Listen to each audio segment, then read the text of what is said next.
It was supposed to be a fun, light-hearted night with friends, but things went south pretty quickly. I'm not even sure what came over me, honestly.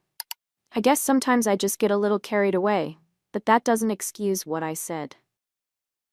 Hi, I'm Jessica, 32 years old, and I'm here to tell you about the night I messed up big time. You know, sometimes you think you're just joking around, but you end up crossing a line you didn't even know was there. And then there's the aftermath, where you can't really take it back, but you still act like it's no big deal. That's exactly what happened at that stupid party. It all started when we were at a friend's house, just a casual get-together with a few drinks and some games. My husband, Paul, was there too, of course. Paul's 35, kind of quiet, and honestly, he's always been the type who doesn't like making a scene. He's good to me and the kids, you know, he works hard, keeps things running even when I can't get my act together half the time. But me? I like to have fun, talk loud, make everyone laugh, sometimes at the wrong person's expense. We'd all been talking about what we'd been up to lately, and of course I had to bring up how I was the one running the show at home. I wasn't trying to be serious, okay? It was just a joke. A stupid, impulsive joke. But I guess Paul didn't see it that way. So, I laughed, took a sip of my wine, and said something like, "Yeah, at home I'm the boss.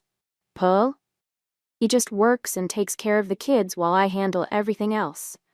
I mean, I do everything. I'm the real head of the household." The room went quiet for a second, and then everyone just kind of stared at Paul, waiting for his reaction.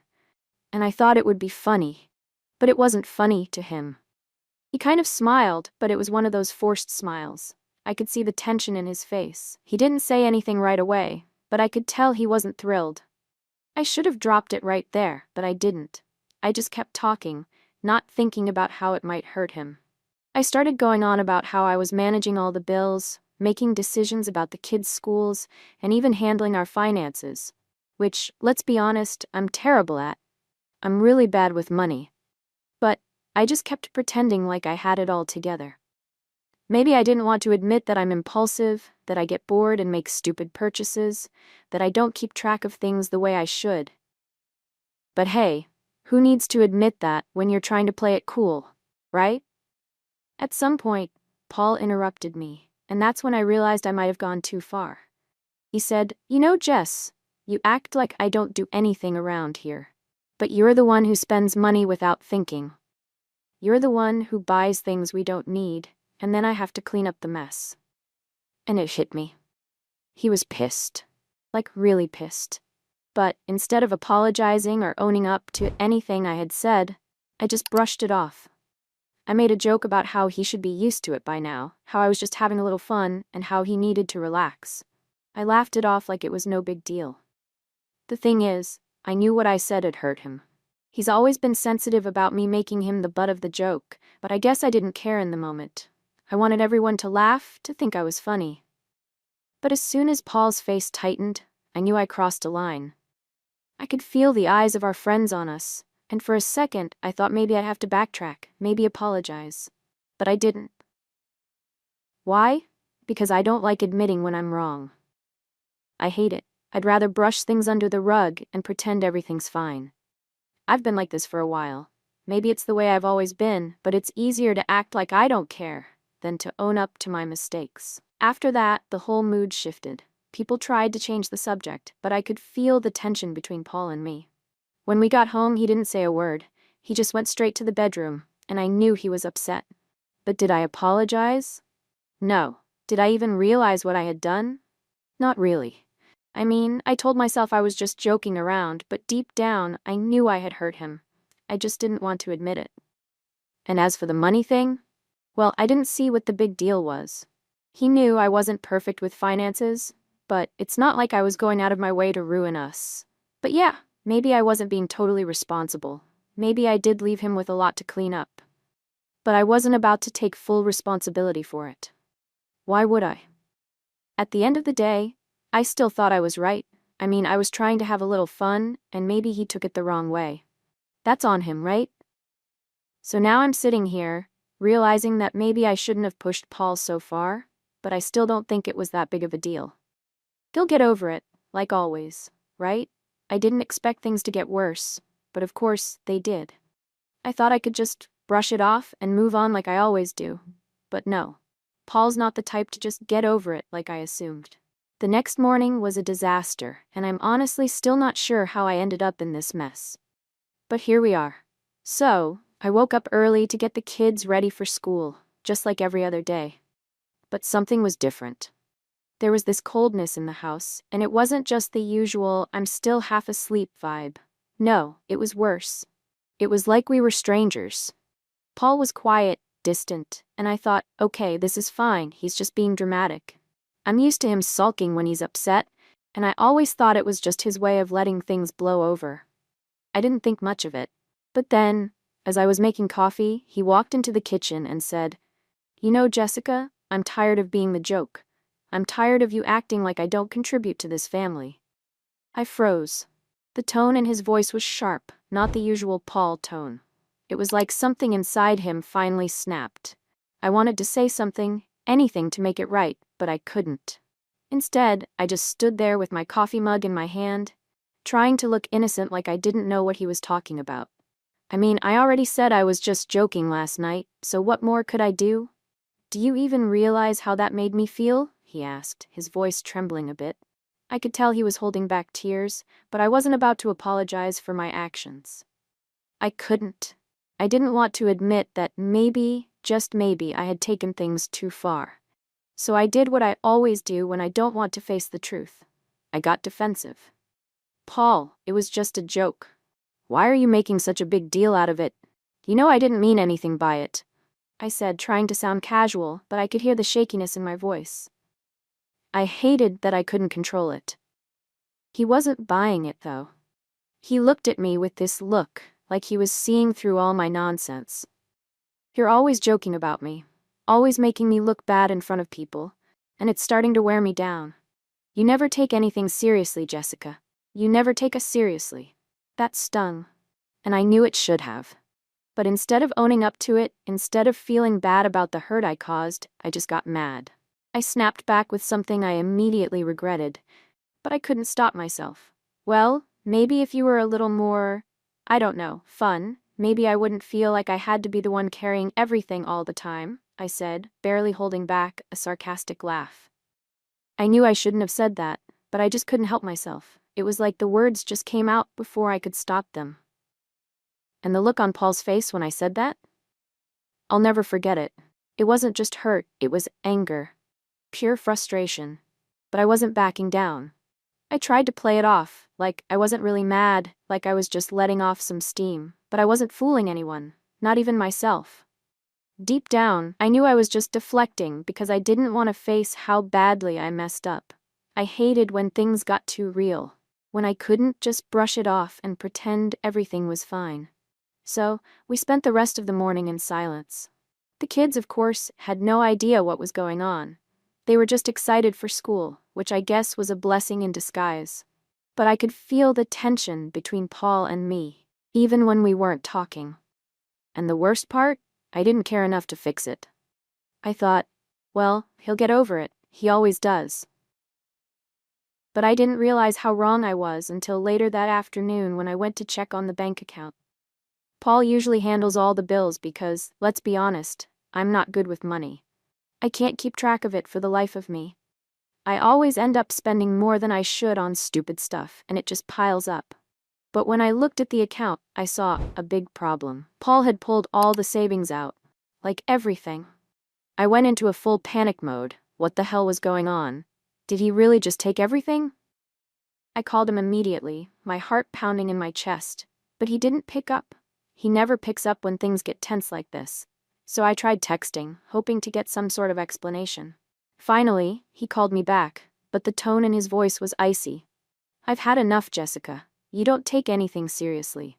Not our finances, not me, not this family. I'm tired of being the one who holds it all together while you just do whatever you want. I can't keep doing this." I felt like I was going to choke. The reality of the situation hit me all at once. I had pushed him too far, and now he was pulling away. But what did I do? I went into full-on damage control mode, like always. "Paul, don't do this. We can fix it, I promise. I'm sorry. Please, don't be mad. You know how I am. I didn't mean to hurt you." But the more I begged, the more I could tell it wasn't working. He didn't respond to my apologies. He just kept repeating that he was done. And I was left there, knowing that I had pushed him too far, but still not really taking full responsibility for any of it. I told myself it would be fine, that he'd come around. But deep down, I knew this was different. This time, I might have pushed him too far. The next few days were the quietest I've ever experienced in this house. It was so bad, I couldn't even look at Paul without feeling that heavy weight in my chest. But honestly, I still didn't know how to fix it. I didn't know how to apologize without feeling like I was giving up everything. And maybe I wasn't ready to do that. I mean, sure, maybe I was the one who made the joke, who made him feel small, but he could have just let it go. Why didn't he? He's always so sensitive about stuff like that. Why couldn't he just laugh it off like everyone else? I tried to justify my actions in my head because, honestly, I didn't want to face the reality that I'd messed up. But things weren't getting better.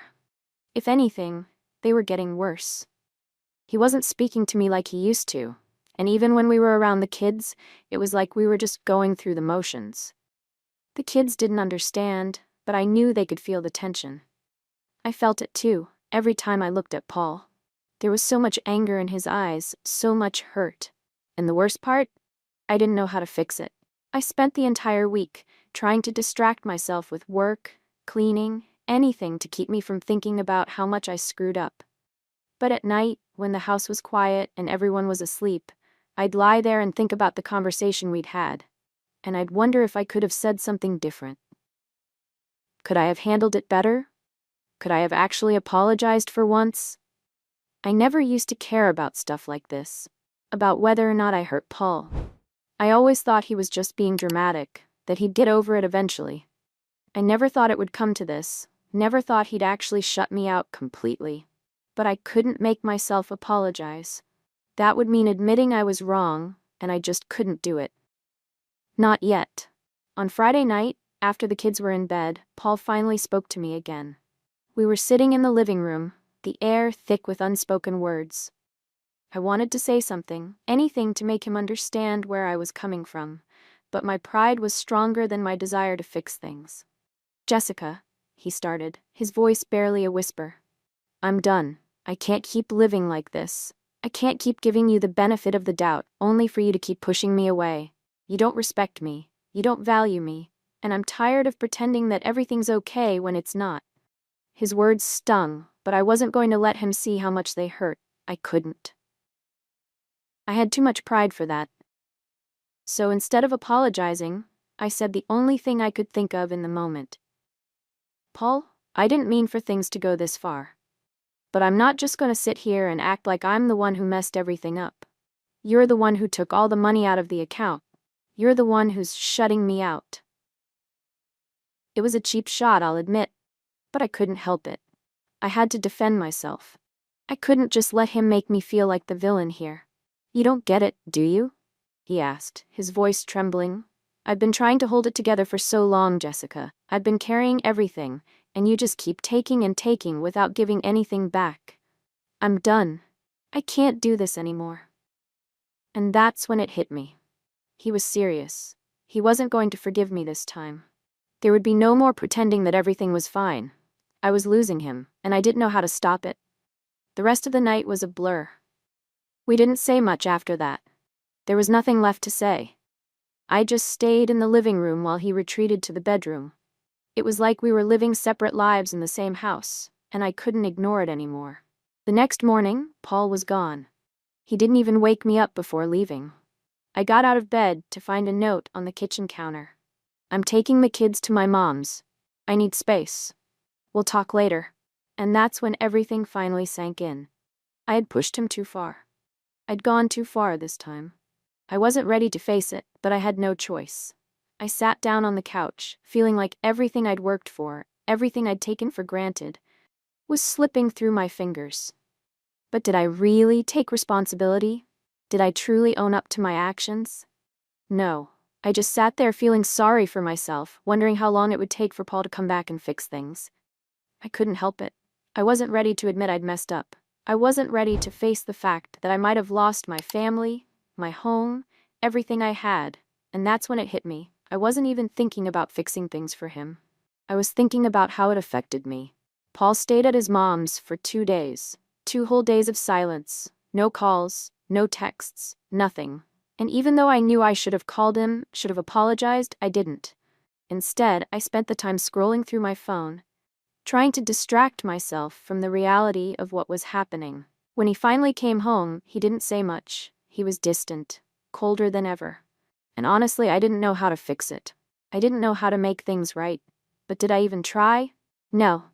I just sat there, expecting him to come back and fix it, like always. The days after Paul came back were a blur of half-hearted attempts to fix things. I told myself I'd try harder, but honestly, I wasn't sure I even knew how. I expected him to just magically forgive me and go back to the way things were, like nothing had happened. But that didn't happen. It didn't work like that.